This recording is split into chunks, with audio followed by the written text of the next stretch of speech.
India, as we know today, is a nuclear capable state.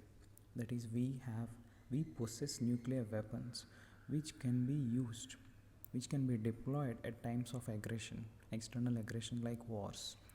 But has this been the policy of India from the start, or there was any change in the policy with respect to evolving situations or evolving scenario? Let us embark on the journey to find out the nuclear progress of India, and let us see how India, from being a colonial country, has transformed itself into a global power and a net security provider in the Indo Pacific region. In the early 1950s, when India has newly become a republic under the leadership of Pandit Jawaharlal Nehru and Dr. Homi J. Bhabha being the major head behind the nuclear research in our country, the major objective of nuclear research was to develop nuclear energy in such a way that it could provide electricity to the country. Panditji has always felt to revolutionize India. He has been inspired by the Soviets, the communism in the Soviets, to develop state-owned manufacturing clubs and manufacturing hubs at different parts of the country to provide employment, in extension to improve the economy of the country. And he also felt that India needs to attain self-sufficiency with respect to nuclear program. That is, he wanted to be Atmanirbhar so that we don't depend on any other foreign power, and any other foreign power doesn't get a chance to dictate terms with respect to nuclear energy. But that fate has a different plan with respect to India. With the entering of 1960s, there were a series of events which have forced India to develop a nuclear weapon for its safety. The debacle of India with respect to China regarding the Aksai Chin was a major setback for our country. China wanted to expand its legs into Arunachal Pradesh, which it considers to be South Tibet, which has been repelled by the country. But in the scenario, we have lost Aksai Chin, a major part of Jammu Kashmir, now Ladakh region. And in 1964, China has been successful in detonating a nuclear device, which is now a major threat.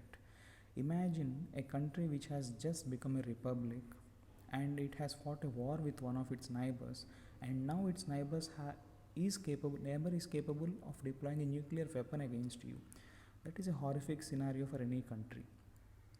But even under this horrific scenario, India has got another blow with the death of Panditji in 1964. So, for any nation to be stable, it needs to have stable political leadership. When political leadership is in doldrums, the future of the country is also in doldrums.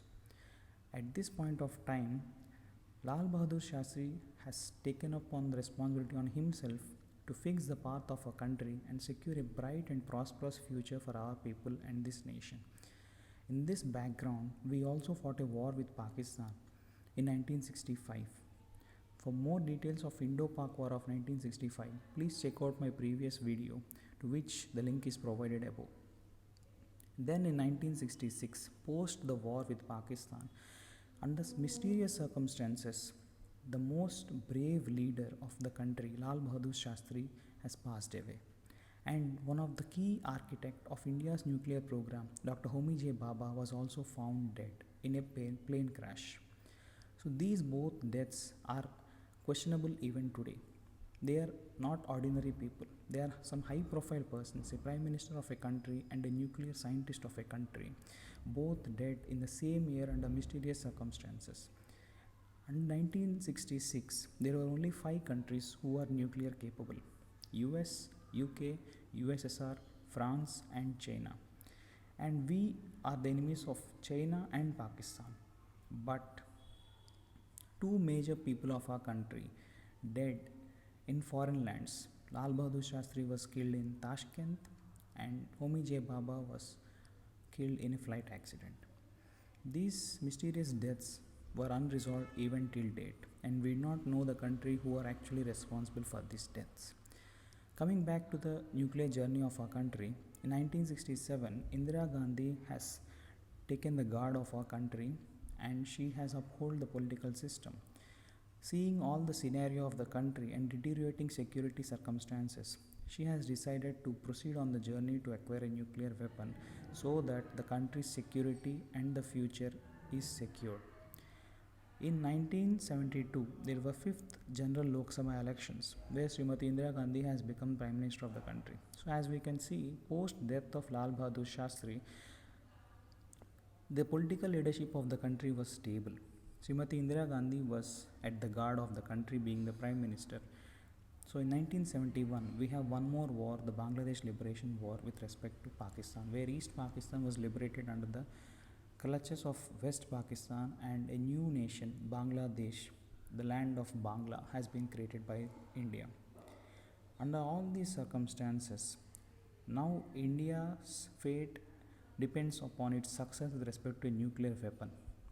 Only when we achieve nuclear weapon, our safety and security and the future for our generations is secured. With this, we proceed for the Pokhran 1, the Smiling Buddha test of 1974, where we have demonstrated our capability to develop a nuclear weapon indigenously by ourselves without any external help. This has come as a major blow for Western countries who didn't expect that a country who supply their space equipment on bullock carts would be able to develop nuclear capable weapons by themselves without any external help. This has brought a wide outrage among the Western countries, so much so that US has decided to put sanctions on India. Canada has followed the suit. Pakistan has seized its airspace for our country's flight. USSR, being a friendly nation, has obviously criticized the test but did not impose any sanctions on us. India, after this test, has stated that it would not proceed further in developing a nuclear weapon because Pokhran 1 was not a full fledged nuclear weapon. It was just a technology demonstrator that we possess the capability to develop a nuclear weapon, but we don't yet have it. India stated that it would not pursue on a journey to develop a nuclear weapon, but the West was not so reliable on it, they did not believe us. This policy was something equivalent to today's US policy on Taiwan, that is strategic ambiguity. US on one way say that it observes the one China principle, but on the other hand proceeds further on a military arms sale to Taiwan.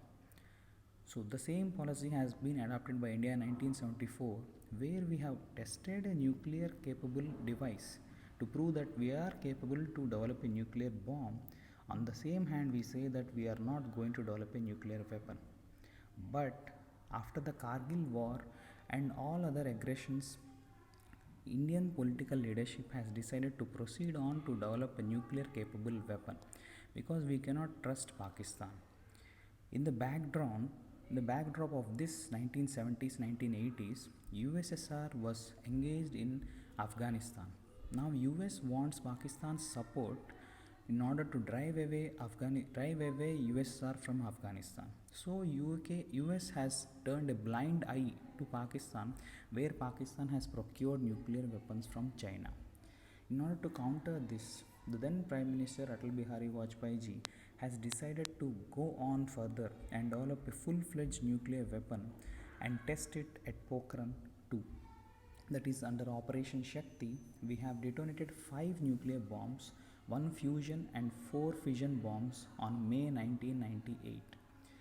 So when we again come back to the political background of 1990s, we see that in the 11th general elections 1996 there, and 12th general elections in 1998, there was no clear majority in the government. There were coalition governments.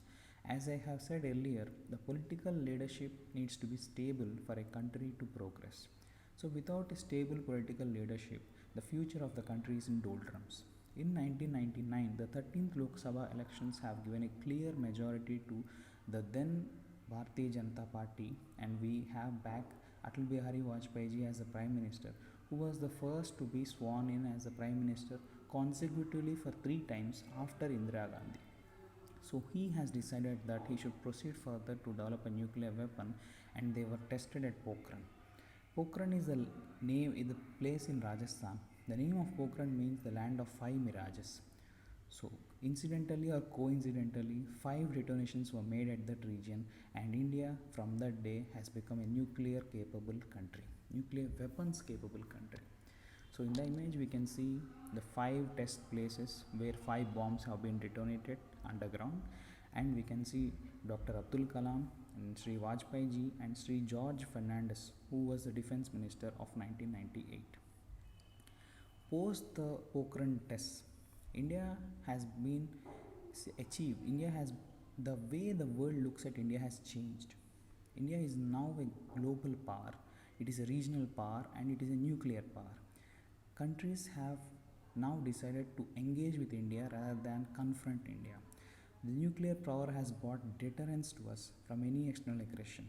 The major objective in developing nuclear weapons have been achieved, because post 1998 we have not seen any major war with our aggressive neighbors China and Pakistan. This is largely thanks to Atal Bihari Vajpayee's vision of developing the nuclear weapon and testing it at Pokhran. This development of nuclear weapons indigenously also showcases India's talent in R&D, and also India's courage and India's political leadership, how far they have grown and how much they are willing to keep at stake when their country is in trouble. Now this event is a remarkable journey, is remarkable in the India's journey after independence.